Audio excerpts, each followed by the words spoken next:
Hi, Keith Livingston here with Healthy Intelligent Training. I've got with me today Shaun Creighton, former Australian 10,000 metre record holder with 27:31.92, the first man to break Ron Clarke's former world record of 27:39 and bits.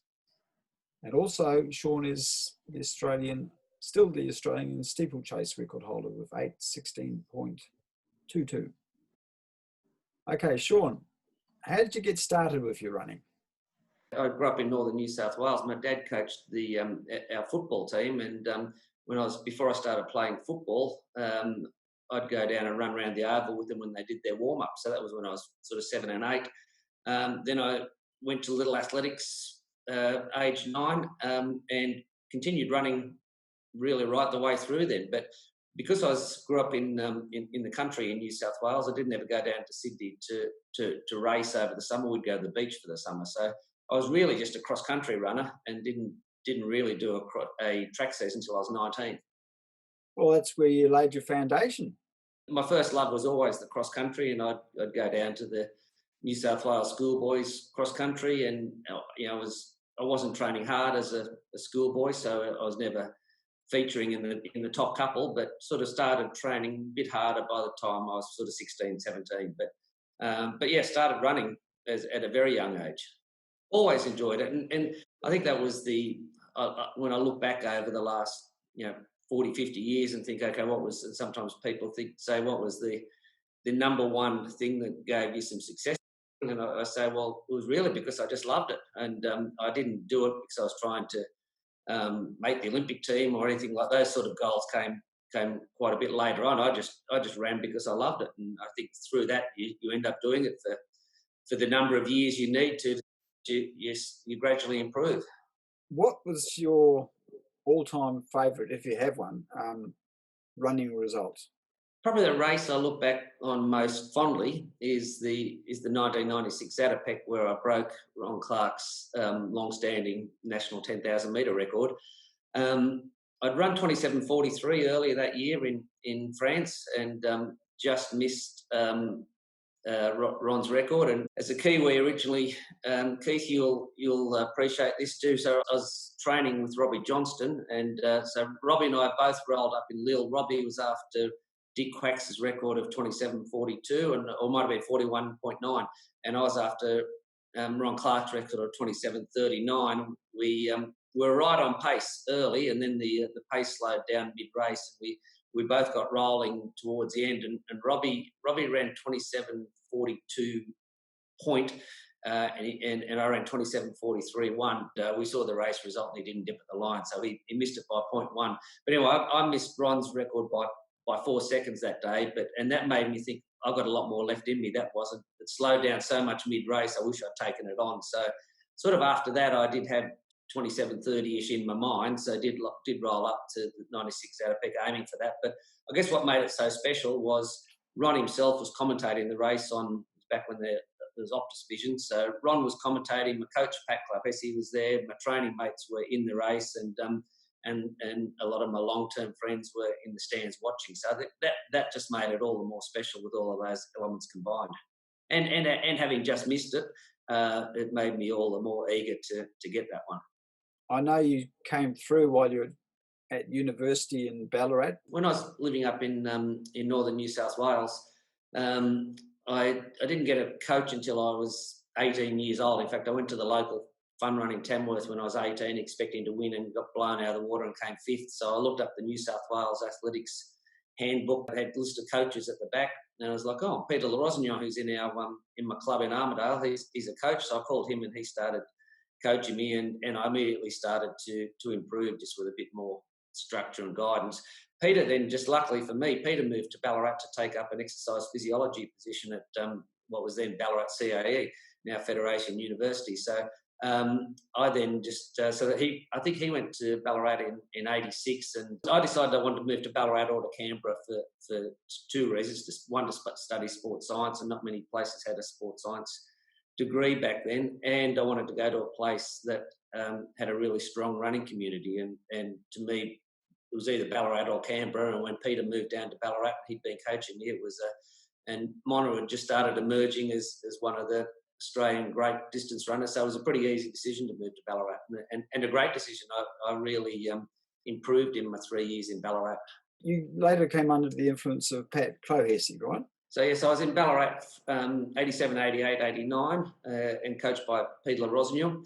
And then in November 89, improved my steeple PB from 9:04 to 8:39 in one race, which of course was a massive breakthrough. And I'd been injured the whole season before, so I hadn't raced on the track for 18 months. But then after I ran that time, and that was the fastest an Australian had run for a steeplechase for 5 or 6 years, I then the next day got a call from Pat saying, what are you up to? And I said, well, I've literally just finished my degree in Ballarat, so just deciding what to do. And he said, well, do you want to come to the AIS? I was like, well, I've loved my time in Ballarat, but I'd love to come to the AIS. So I then moved up to Canberra in January 1990, and then worked with Pat thereafter. So yeah, Pat and I had was really appreciative for Peter's early input, and Pat and I worked together for the next 14 years or so. When I came to Canberra, I lived in the residences at the AIS to start with, and then Simon Doyle and I moved out and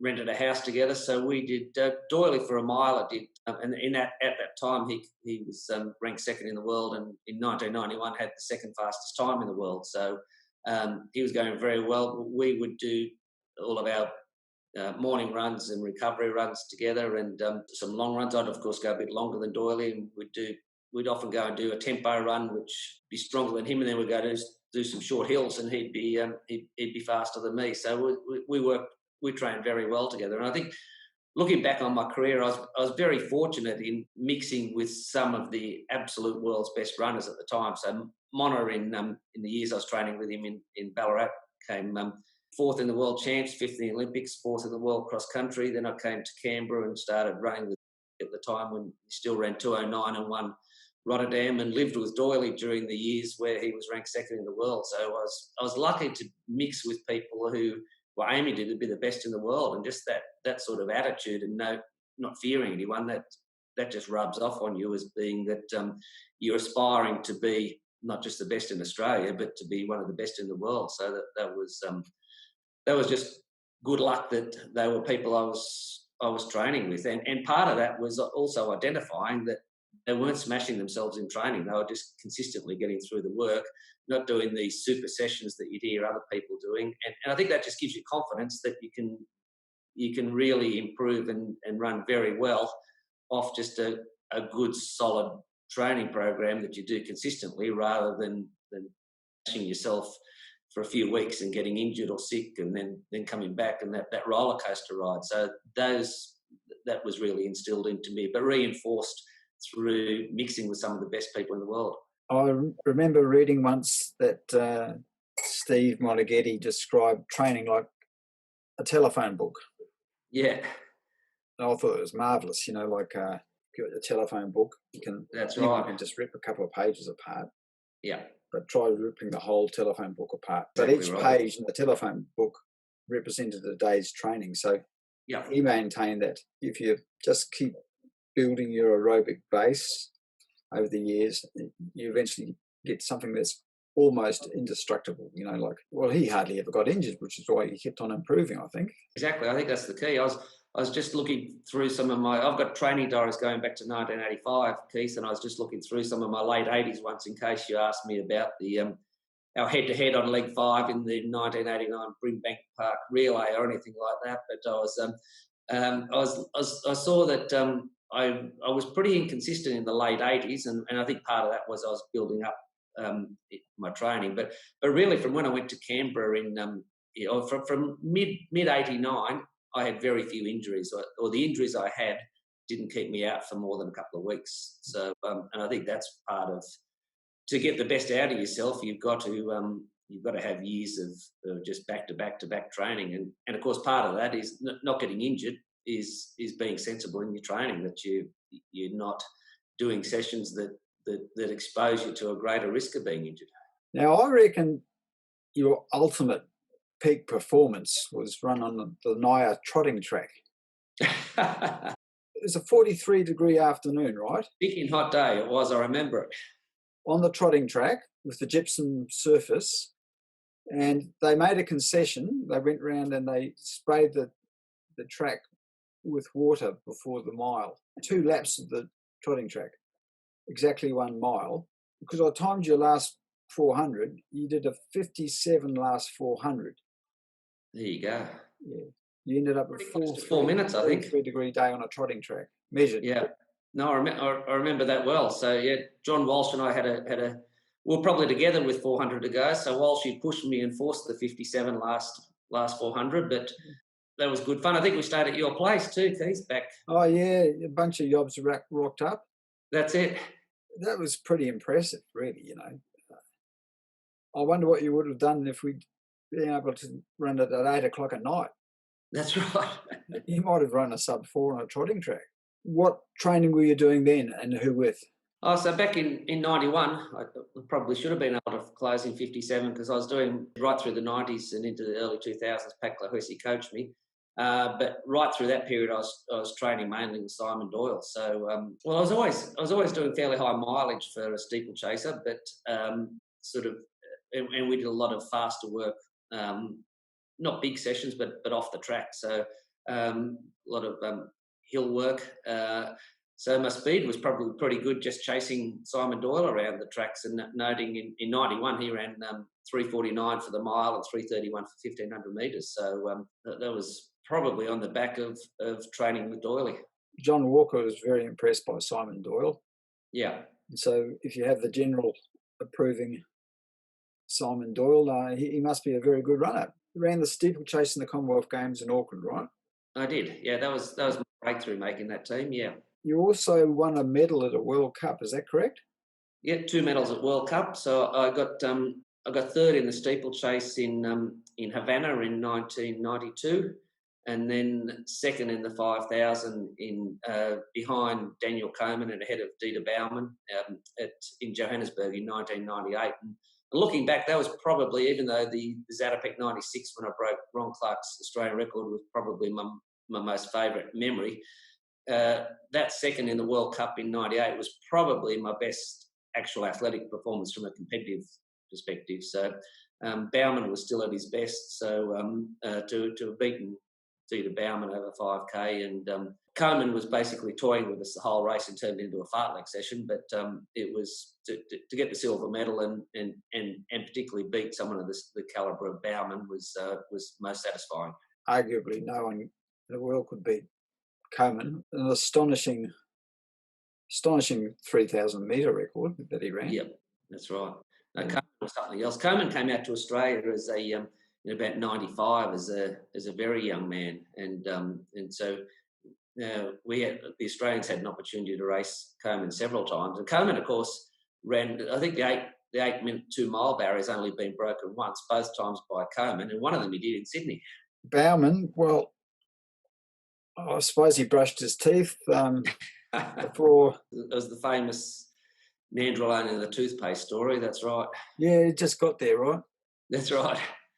Which is a disappointing story. Which is a whole different topic. That's one of the great shames of recent times is we don't know what's a genuine performance and what's been assisted a bit. A real shame for people who love distance running. I'm a purist. I think that a lot of these times can be done by or replicated by just training sensibly long term on a plan, getting your aerobic potential right up to maximal, and just coming in with exactly formulated anaerobic topping on the top, and you're ready to go. And I think we saw that pretty much proved by Craig Mottram when he ran a solo 8-minute 3-2 mile in, was it Oregon? Anyway, he'd come down from several weeks at Flagstaff at altitude, doing mostly high aerobic, sub-threshold running. And he hadn't started doing any true high-intensity anaerobic training just yet. So he comes down to sea level and runs 8:03 2 mile from the front. I remember his comment at the time on the YouTube video I saw. He said, I won't say the full part, but he said, I haven't started track training yet. That's right. What will happen when I start track training, In 1991, going back to Simon Doyle, I went to Europe with Doyley. We were in Doyley's first race, 3:32, and his 3:31 was the second race of the season. And the world record was only 3:29 at the time, so we thought once he does some real speed work, he might get down to 3:29 or close to the world record. Then which of course he didn't. His 3:31 second race of the season was his lifetime best and held a lifetime best. Likewise, 1993, I did a good, strong aerobic build-up with a couple of weeks speed work before heading to Europe. My first race in Europe in 93, I ran 3:38.5 for 1500, which remained my lifetime best. My second race of the season, I ran 8:16.22, which will remain Australian record and lifetime best. But again, I thought, give me a bit of speed work, I'll run 3:36 and 8:10. But of course, that's not what happened. So that's one of the quirks of nature that no one really understands to this day. By no one, I mean a few people really do. In your experience, you found that you ran your absolute best track times over 1500 metres and steeplechase off a very strong aerobic base. Yeah, even my 27:31 10K, Keith, up until about I wasn't even running Zatopek. I was training for my first marathon, so I was already doing decent mileage, but I increased my mileage and was doing more. I only did one track session between the Atlanta Olympics and running 27:31, so that was purely just increasing my aerobic training, really, and that was it was my only track race too between the Atlanta Olympics and I didn't run any other track race between Atlanta Olympics and running that 27:31. So yes, I responded very well off aerobic training with a little bit of an aerobic top up. Perfect. And you're still running well to this day? Saturday just ticked over 3 years in a row without missing a day. So that's the longest streak I've ever had. I got a bit fat and unfit in my mid-40s, and then decided that didn't like the way I was heading, the double chin and all that sort of thing coming in. So, and I'd go to the athletics races, and some of my old mates would say, "Oh, you've been in a pretty good pasture." So I was like, "Okay, that's time to get a bit fitter." And when I couldn't keep up with my wife on a run, that was the final straw, and started just generally jogging again. But then found that in order to really lose a bit of weight and really get motivated again, I thought I needed to find a goal that excited me a little bit. So I actually trained for and ran 6 foot track, a race up in the Blue Mountains from Katoomba to Jenolan Caves. It's 45 k's of uphill down dale, and I was like, okay, well that'll get me out doing the long Sunday run again every Sunday, because that'll force me to. I don't want to hurt that much in 6 foot track. Did 6 foot track and really enjoyed it, and then as a result of that training, all of a sudden I started getting reasonably fit again, and my time started coming down for the local 10k fun run, to the point when I turned 50, I thought, well, what are the Australian over 50 records? And I saw the Australian over 50 marathon record was 2:30. Decided to have a crack at that, but in preparing for that, I realised my leg speed had gone a bit too fast. So I did a track season first just to get a bit of leg speed back, and managed to pick up the Australian over 50s 3k, 5k, 10k records. But it still took another 3 goes at the marathon to finally get the under 2:30. But got that at Melbourne last year. So it's been a bit of fun, just getting back, setting some goals, and training methodically towards them, and enjoyed doing it. What do you think of the running of young Stuart McSwain?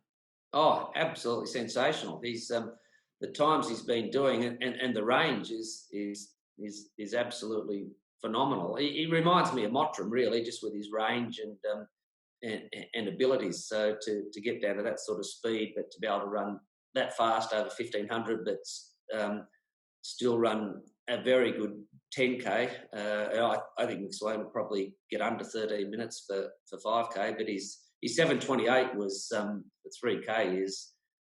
Well, that was 4 seconds faster than Craig's 3,000 metre. That's right. That he ran in the World Cup when he beat one of the Bekele brothers. Beat Bekele, that's right. That's right. 53-second last lap, which was pretty good. Yeah, exactly. So phenomenal season from McSwain. He's had a couple of really good seasons, just slowly but surely getting better. So really great to see an Aussie on the circuit, serving it up with the best in the world. So looking forward to seeing how he goes when, assuming the Tokyo Olympics still go ahead. I think he'll be competitive. Interested to see if he does the 15 and the 5. I'm guessing he'll do the 15. He'll do the 5 and see what the program is, whether he does the 15 as well. But I'll leave that's obviously a matter for Stuart and Nick Badeau, his coach. Nick bases a lot of his training on what he learned from John Walker.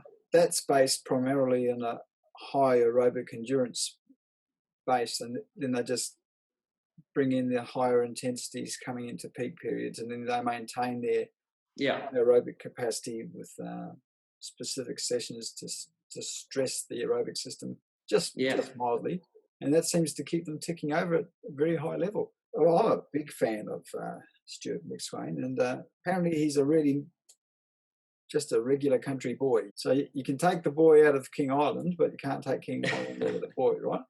That's it, exactly.